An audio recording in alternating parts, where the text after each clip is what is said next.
Hello everyone, Assalamualaikum warahmatullahi wabarakatuh.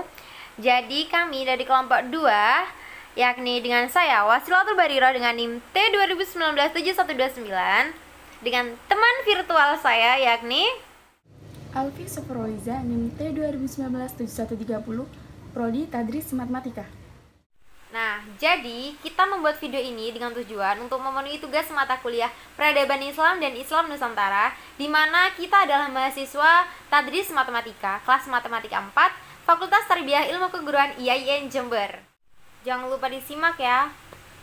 Semangat mendengarkan. Oke, sekarang kita akan membahas tentang dinasti Umayyah tahun 661 sampai 750 tahun Hijriah. Peradaban Islam dan Islam Nusantara yang disusun oleh kelompok 2, di mana terdiri dari Wasilatul Barirah T20197129 dengan Alfi Sofraul Iza T20197130. Nah, sekarang kita memasuki pendirian dinasti Umayyah. Bani Umayyah atau dalam bahasa Arab Banu Umayyah atau Kekhalifahan Umayyah adalah kekhalifahan Islam pertama setelah masa Khulafaur Rasyidin yang memerintah dari 661 sampai 750 di Jazirah Arab dan sekitarnya, serta dari 756 sampai 1031 di Cordoba, Spanyol. Nama dinasti ini diambil dari nama tokoh Umayyah bin Abd Asyams, kakek buyut dari khalifah pertama Bani Umayyah, yaitu Muawiyah I. Nah, sekarang kita memasuki sejarah berdirinya dinasti Umayyah. Setelah masa Khulafaur Rasyidin berakhir yang ditutup oleh kepemimpinan Khalifah Ali bin Abi Thalib, dilanjutkan dengan pemerintahan Islam yaitu dinasti Umayyah. Sejarah berdirinya dinasti Umayyah dilatar belakangi oleh peristiwa perdamaian Islam di kota Maskin dekat Madam Hufwah yang dikenal dengan sebutan Ambul Jamaah. Perdamaian tersebut terjadi pada tahun 41 Hijriah atau 660 Masehi pada masa Khalifah Ali bin Abi Thalib. Kemudian dari perdamaian Islam tersebut dipegang oleh Hasan bin Ali. Sistem demokrasi yang telah dibangun oleh Khulafaur Rasyidin diganti menjadi sistem pemerintahan monarki atau keturunan. Hal ini menjadi perpolitikan yang panjang bagi umat Islam. Mengingat pada saat Khalifah Utsman bin Affan wafat digantikan oleh Ali bin Abi Thalib. Nah, sekarang kita akan memasuki pola pemerintahan dinasti Umayyah, di mana sistem pemerintahan yang digunakan dinasti Bani Umayyah adalah sistem pemerintahan monarki haridatis atau kerajaan turun-temurun. Sistem pemerintahan monarki haridatis atau kerajaan turun-temurun ini yang digunakan dinasti Bani Umayyah merupakan pengganti sistem pemerintahan demokrasi atau dengan suara terbanyak yang digunakan pada masa Khulafaur Rasyidin. Karena menggunakan sistem pemerintahan monarki haridatis, Muawiyah kemudian mewajibkan seluruh rakyatnya untuk menyatakan sumpah setia terhadap anaknya, yakni Yazid.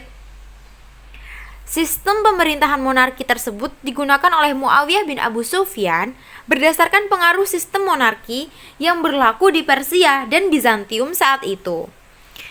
Muawiyah bin Abu Sufyan merupakan khalifah pertama dinasti Umayyah. Sebelum menjadi khalifah, Muawiyah menjabat sebagai gubernur di Syria. Selain mengganti sistem pemerintahan, Muawiyah bin Abu Sufyan juga memindahkan ibu kota negaranya dari Madinah ke Damaskus. Nah, sekarang kita bahas tentang ekspansi wilayah. Ekspansi gelombang dunia kedua ini dimulai di zaman dinasti Umayyah setelah era Khulafaur Rasyidin berakhir. Muawiyah bin Abu Sufyan sebagai pendiri dan khalifah pertama pada dinasti itu melanjutkan kebijakan ekspansi Islam yang sempat terhenti sejak tahun-tahun akhir kekuasaan Utsman bin Affan hingga kekuasaan Ali bin Abi Thalib tumbang. Hanya dalam jangka waktu 90 tahun, banyak bangsa di 4 penjuru mata angin beramai-ramai masuk ke dalam kekuasaan Islam yang meliputi tanah Spanyol, seluruh wilayah Afrika Utara, Jazirah Arab, Syria, Palestina, sebagian daerah Anatolia, Irak, Persia, Afghanistan, India, dan negeri-negeri yang sekarang dinamakan Turkmenistan, Uzbekistan, dan Kirgistan yang termasuk dalam Soviet Rusia. Selanjutnya, peradaban Islam pada masa dinasti Umayyah. Ketika dinasti Umayyah Damaskus runtuh, cucu Khalifah Umayyah ke-10, yakni Hisham ibnu Abdul al-Malik Abdul ar-Rahman, memproklamirkan bahwa provinsi itu sebagai negara berdiri sendiri pada tahun 756 Masehi. Sejak proklamasi itu, Andalusia babak baru sebagai negara berdaulat di bawah kekuasaan dinasti Umayyah yang beribu kota di Cordova sampai 422 Hijriah atau 1031 Masehi. Perkembangan ilmu pengetahuan dan filsafat pada masa itu tidak terlepas kaitannya dari kerjasama yang harmonis antara penguasa, hartawan, dan ulama. Dalam hal ini, kota Cordova oleh Philip K. Hittili dijuluki Mutiara Dunia, sebab Andalusia pada masa itu mencapai tingkat peradaban yang sangat maju. Dan pada masa itu, ilmu pengetahuan Muslim dari Andalusia mengalir ke negara-negara Eropa Kristen. Salah satu faktor yang mendorong pesatnya perkembangan keilmuan di Andalusia seperti seorang filosof, astronom, penyair, musisi, sejarawan, fikih, teologi, ahli bahasa, dokter, dan sebagainya. Dikarenakan penuntutan ilmu di dalam dunia kuno dari abad pertengahan teristimewa dalam dunia Islam. Baik, kami selaku kelompok 2 pamit undur diri. Wassalamualaikum warahmatullahi wabarakatuh.